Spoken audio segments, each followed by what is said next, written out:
Estamos ya de regreso con más de Telediario al Amanecer y hay que hablar del tema que ha puesto en crisis al sistema penitenciario. En menos de 5 días, 2 personas se fugan y hasta el momento no se sabe nada de ellos. Licenciado Rivera Clavería, qué gusto tenerlo por acá. Hablar de este tema y de esa crisis que ya se había hablado, pero ahora se viene a intensificar con estos reos que se fugan. Vean, yo creo que no es nada nuevo. En la historia reciente del sistema penitenciario han habido múltiples fugas. Normalmente han salido por la puerta principal con la colaboración de autoridades y de guardias de seguridad del sistema penitenciario.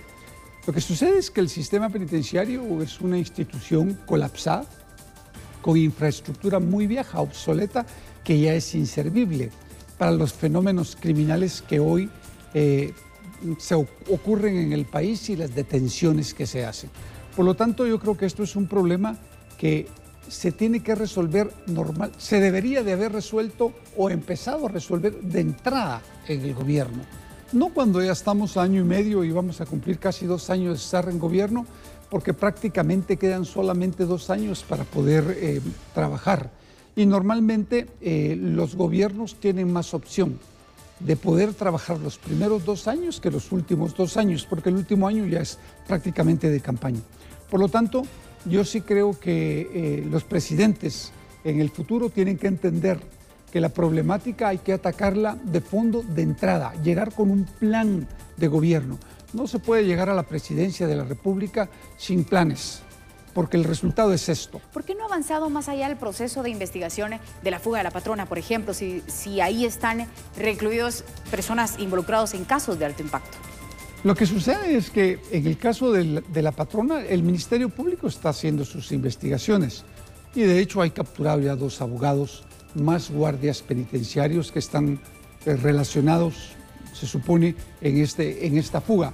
Yo creo que lo importante es tener la paciencia y esperar el resultado final de las investigaciones para no hacer suposiciones ni hacer hipótesis que después resultan no siendo ciertas y que lo único que hacen es confundir a la ciudadanía. Yo creo que hay que esperar el resultado de la investigación y sobre esa base, pues que el Ministerio Público inicie los procesos correspondientes.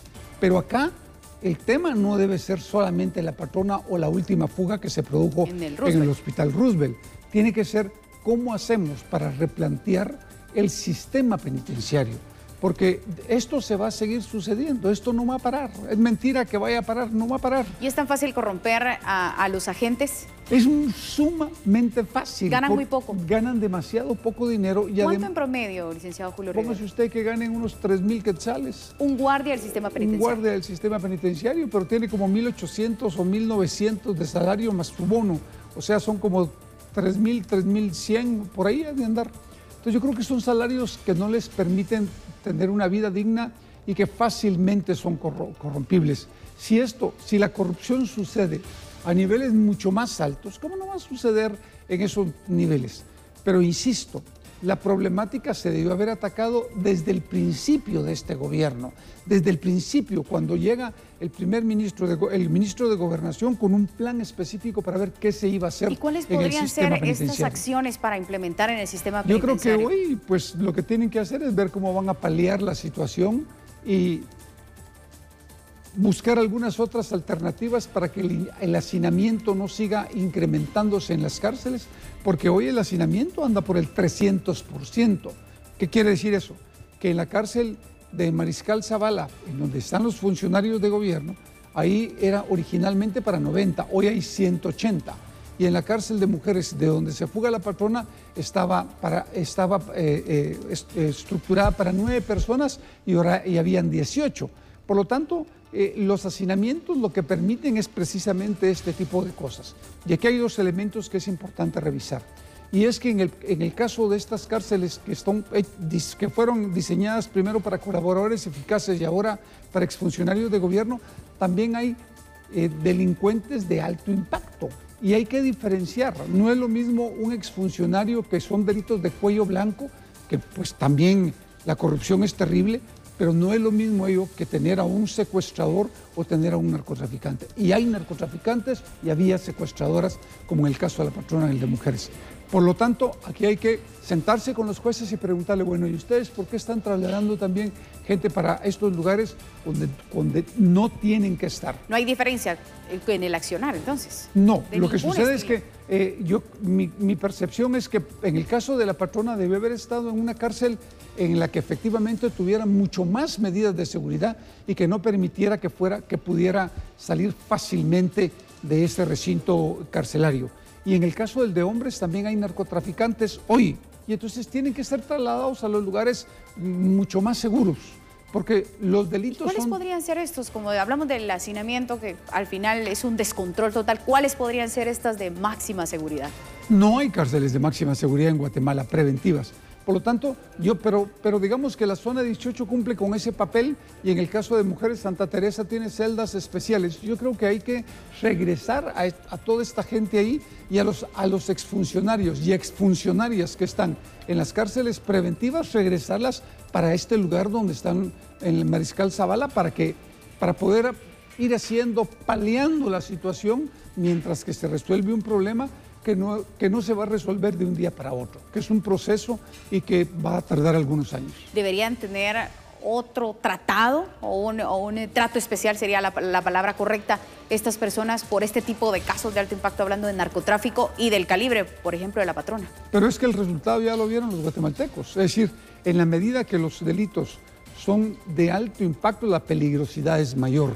Por lo tanto, usted no puede tener a una persona que dirige una estructura criminal de secuestro, o que dirige una estructura de narcotráfico, o que dirige una estructura criminal de mara, en un lugar en el que efectivamente pueda salir en cualquier momento del sistema carcelario. Yo creo que eso es la lógica, simplemente la lógica se lo dice a uno como funcionario. Por lo tanto, yo creo que eso es lo primero que hay que hacer. Las investigaciones de esta fuga que acaparó la atención y que sigue acaparando la atención por el proceso que lleva la investigación, justamente refleja y se dice que las primeras hipótesis es que sale por la puerta principal, incluso se menciona el carro del mismo abogado con un uniforme. Estamos hablando que ellos esperan lo que iba a venir. Ellos sabían que iba a venir este proceso. Es que lo que sucede es que el sistema carcelario del país es sumamente corrompible. Y aquí no hay necesidad, ni siquiera de haber salido posiblemente en un carro caminando hubiera podido salir. Si de hecho los últimos 4 mareros que se fugaron, si no me recuerdo, en el Boquerón, salieron por la puerta principal. Es decir, aquí no hay que hacerse bolas en ese sentido. Es decir, los temas de corrupción son sumamente altos y el dinero permite que efectivamente puedan darse este tipo de fugas. Y entonces uno lo que tiene que entender es que en el caso de las estructuras criminales que producen alto impacto en el país, esas personas tienen que estar detenidas de otra manera, tienen que estar guardadas de otra forma, con medidas extremas que no permitan que efectivamente puedan movilizarse fácilmente dentro de los centros carcelarios. Las cárceles se manejan desde adentro. Prácticamente las autoridades tienen que ir a negociar con los reclusos. Es un problema que se origina durante el gobierno del PAN. El ministro de esa época de gobernación firmó con los guardias, con los internos del sistema penitenciario, a través de unas actas, la entrega del control de los centros carcelarios para que ellos pudieran ejercer algún tipo de protección y algún tipo de control sobre ellos. Ese es el origen. Ahora, rescatarlo es una obligación. ¿Y las autoridades están a merced entonces de los reclusos? Yo creo que no es que estén a merced. Lo que pasa es que hay 2 formas de poder amenazar a la gente. Yo te conozco tu familia, le puede pasar cualquier cosa a tus hijos, a tu esposa, a tus abuelos, a tus padres, etcétera, ese es uno de los casos. Y el otro es, mira, te doy cierta cantidad de dinero para que efectivamente me apoyes en esto, en esto, en esto, y la necesidad, como dice aquel dichito, tiene carechucho en el país y todo el mundo o alguna gente se involucra. Por lo tanto, yo sí creo que esos son temas en los que hay que tener muchísimo cuidado en el país. Claro, viene la frase Colombia, plata o plomo. Sí. Podría darse así. Sí, bueno, si de hecho así es. ¿Y el corporativo? De hecho, muchos o algunos directores de algunos centros y de algunas han sido asesinados por mareros, por estructuras criminales, y es que el director del sistema penitenciario, los directores de los centros tienen que tener absoluto respaldo de las autoridades. No es posible que por un hecho o que por un caso de una fuga se destituya a un director. A un director se le destituye por haber participado en actos ilegales y se tiene que poner a disposición de los tribunales. Pero por una fuga no se le puede simple y sencillamente despedir. Un ejemplo, es decir, se muere un paciente en el Hospital Roosevelt o en el San Juan, o se mueren 10 por causa de cualquier enfermedad de esas que puedan entrar en los hospitales. Usted no puede destituir al director del centro hospitalario, si posiblemente no tuvo los recursos, no tuvo las medicinas, no tuvo la logística, no tiene nada. Entonces uno tiene que entender cómo funciona un sistema. Las destituciones prematuras. Son muy prematuras, no fueron realmente meditadas y el resultado es que hoy, ¿quién se va a querer ser cargo de una dirección como esa en lo que sabe que usted llega como director y no tiene el respaldo? Claro, es prácticamente estar contra la espada en la pared. O a la mano de Dios. Bueno, justamente hablamos de la cifra, 3.100 quetzales aproximadamente es lo que gana o devenga de salario un agente del sistema penitenciario. Es tan fácil corromperlo hasta con 15.000 quetzales. ¿Estas negociaciones son directamente con los agentes que están de cerca o también tienen otras autoridades en cargos medios que podrían apoyar? Yo digo que aquí la investigación tiene que abarcar cuadros medios, cuadros bajos, cuadros medios, cuadros intermedios y autoridades. Aquí no hay que perderse, la investigación tiene que llegar hasta arriba, porque uno no sabe qué se puede estar moviendo. En este tipo de fugas corre muchísimo dinero, no corren 10 centavos, corre muchísimo dinero de por medio y el resultado es pues, se fugan realmente y no son fácilmente localizables, aunque la policía está haciendo el mejor de sus esfuerzos por tratar de localizarlas. Bueno, su trayectoria definitivamente nos puede indicar, al momento de darse una fuga, ¿cuánto tiempo tarda para que realmente se percate el resto de la población de la cárcel que hay una persona fugada y que las mismas autoridades Depende, porque en Guatemala nosotros se hace por conteo. En la madrugada y en la noche se cuenta el número de personas que hay para que efectivamente cuadre con el número de reos. En este caso lo que hubo fue que las mismas internas advirtieron que se había fugado. Ahora, aquí lo vital son las primeras 48 horas, porque después de la fuga hay 48 horas en que la policía tiene que hacer todo el esfuerzo para tratar de localizar. Después de las 48 horas resulta mucho más complicado porque ya hubo en esa fuga una logística, ya hubo en esa fuga algún tipo de acuerdo con otras estructuras criminales nacionales o internacionales que permitan que una persona se pueda quedar aquí, pueda salir. Y hay 1000 formas para poder hacerlo. ¿La patrona podría ya estar fuera del país? O dentro, o en la capital, o en una finca, o en cualquier lado. Es decir, yo no puedo adelantar criterios sobre eso. Lo único que le puedo decir es que son personas con capacidades de logística muy grandes que permitan poder esconder a una persona con tiempo suficiente para poder hacer cambios en su propia vida o cambios en sus propias estructuras y seguir operando de otra manera. Bueno, y ese es un caso contrario a lo que ocurre en el Hospital Roosevelt. Un reo diferente. Sí. Quizá no con el poder adquisitivo o de poder de la patrona. Pero aquí el problema es que efectivamente cuando se enferman los internos necesitan ir al sistema hospitalario del país. Y entonces los custodios, pues aunque estén ahí, en algún momento pueden perder el control y se pueden fugar. Acuérdense que a un hospital no llega solo un agente, llegan muchas personas. Por lo tanto, es más difícil y muy complicado. Y se ha advertido de los protocolos que hay que cambiarlos por la misma seguridad de la población. Se ha intentado que efectivamente médicos controlen a los reos en estos lugares. Lo que sucede es que son altamente peligrosos, no es fácil. Es decir, hay que tener un sistema clínico dentro del sistema penitenciario que permita tener el control de estas personas para que sean tratados. De otra manera hay que trasladarlos a los hospitales y los traslados significan altos riesgos.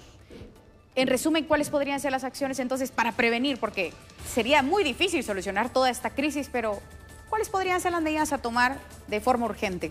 Pues mire, yo creo que eso es una decisión al final de las autoridades del Ministerio de Gobernación. Ellos sabrán, me imagino que tienen la capacidad para poder tomar algunas medidas. ¿Aumentar el salario es urgente para los agentes? Posiblemente, o nueva infraestructura, planes para poder por lo menos hacer una cárcel de máxima seguridad que permita tener el control de otra manera.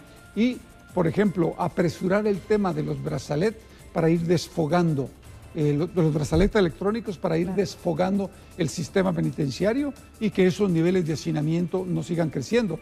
Y lo segundo es evaluar realmente si las capturas que está realizando la Policía Nacional masivas de mareros al final tienen el efecto deseado o están complicando más el sistema penitenciario. Es muy problemático, pero cualquier cambio que se quiera hacer en cualquier país del mundo tiene que darse en el inicio de gobierno. Ya a estas alturas, si no es tarde, ya es más o menos tarde. En conclusión, al sistema penitenciario le está lloviendo sobre mojado. Y le va a costar mucho salir adelante, especialmente cuando no hay voluntad política para quererlo cambiar. Licenciado Julio Rivera Clavería, qué gusto tenerlo acá con nosotros y analizar este tema. Lo vamos a tener todos los martes analizando esos temas de seguridad. Ustedes invitados para seguir analizando y